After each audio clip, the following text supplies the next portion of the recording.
Rory Baugh, we have a question for you about any recommendations when it comes to communicating between the butler and the guest. Well, for pre-arrival, obviously you'll get an email from the Butler service department asking you about your likes and your dislikes, and what it is that you really want before coming down. And we take this information, we interpret it, we process it, and of course do research on the clients before they come in. When they arrive to the hotel, everything is set already for them, and they're whisked away to their suite. And nowadays with technology, I I know that we have WhatsApp and we have cell phones, but it's always very important when communicating with a guest to try and see them at all times, to touch the guests at all times.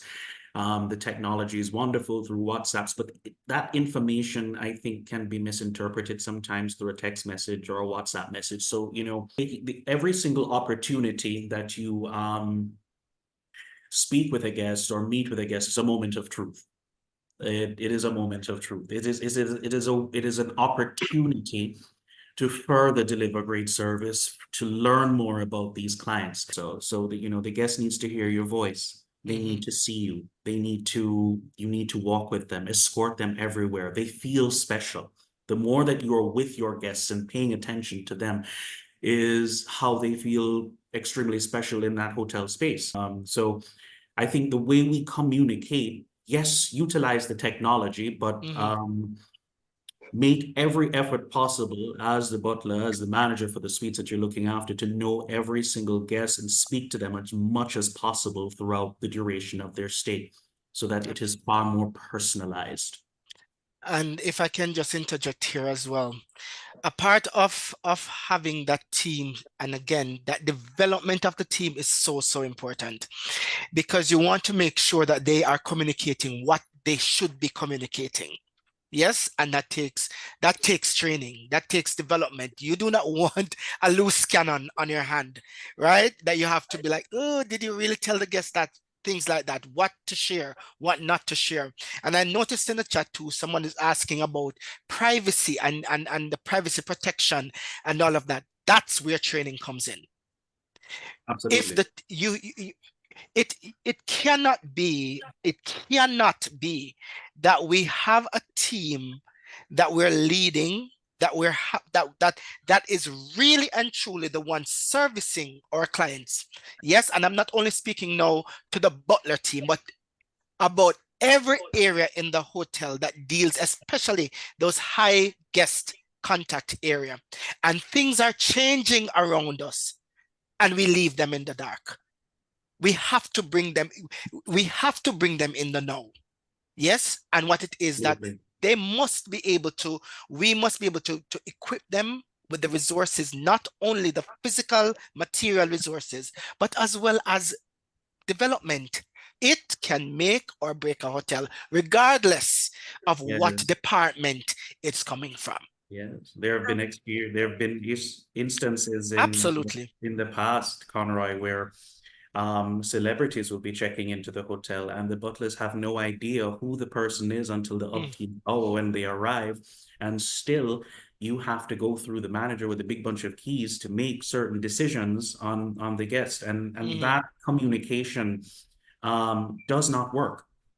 Does not work because we have to put the trust in the butler. The butler is the point person. The butler is going to be doing everything. So, yeah. And to Robert's point too, and we have to get to the place where we are all a part of the guest story. Whether we are the owners of the establishment, whether we are the leaders in this establishment, whether we are the butlers in the establishment, whether we are the housekeepers in the establishment, whatever it is, we all form a part of that guest story. Now, until we understand that it is not a combative relationship, it shouldn't be.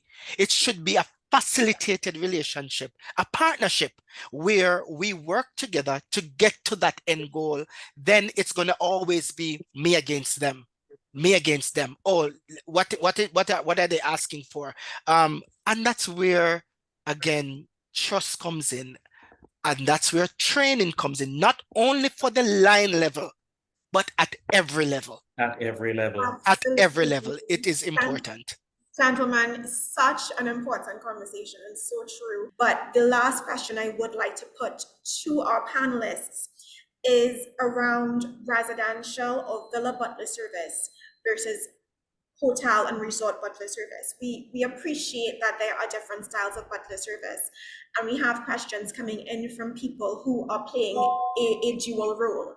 So for example, they are part of a villa service team where the villa owner, when they come in, they're playing a residential butler role, and when the villa's on the market, they're playing a commercial butler role, and they want to get some advice on how to master the residential butler side of things. So I don't know, Mr. Watson, if you'd like to share some advice for our residential butlers on the call. Yes, it's quite a difference between hotel butlers and residential butlers. And as a residential butler, basically you're in charge of everything that happens in the villa or the household.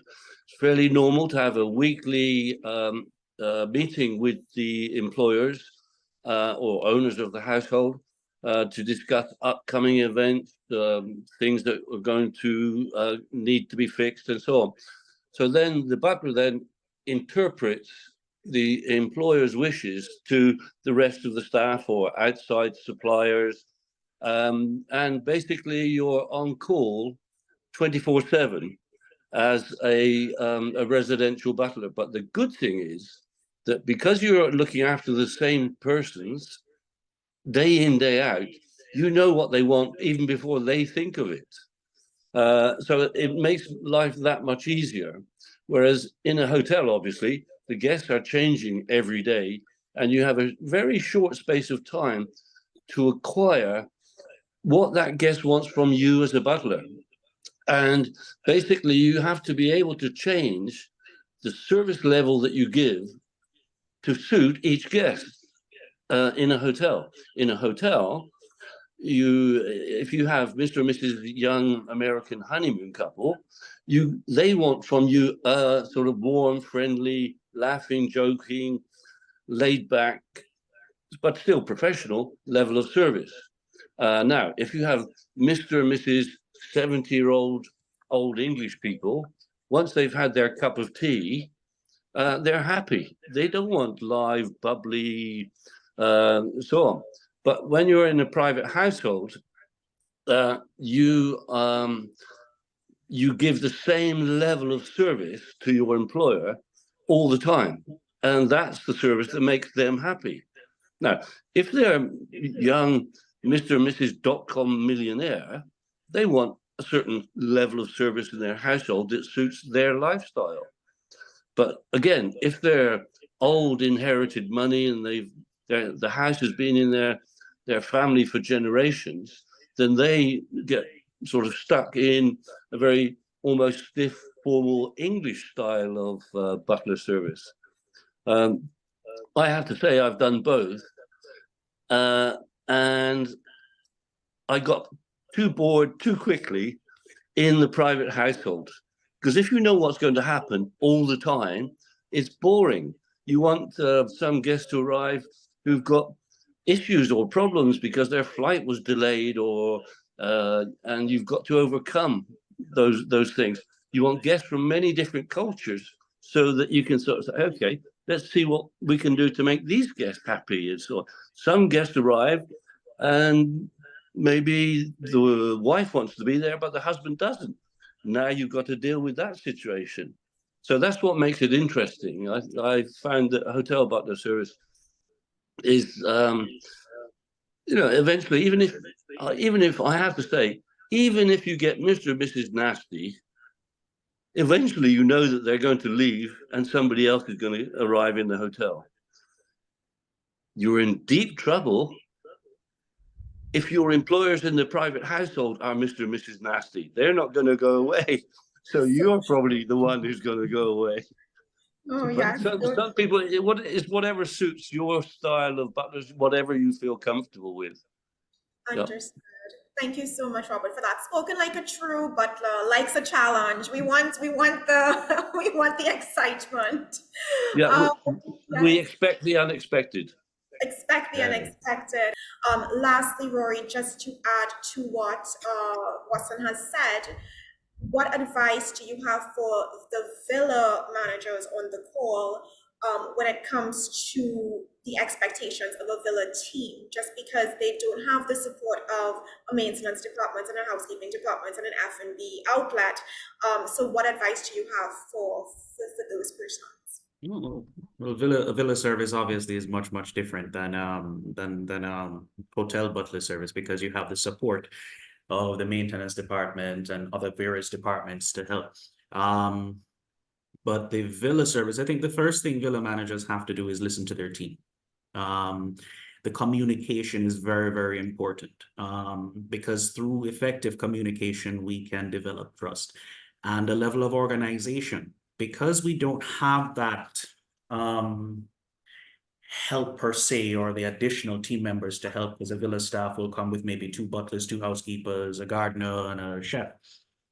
We have to pull on the strengths of everyone in that villa to achieve great service with the guests that we're looking after. So everybody has strengths, and we have to play into the strengths.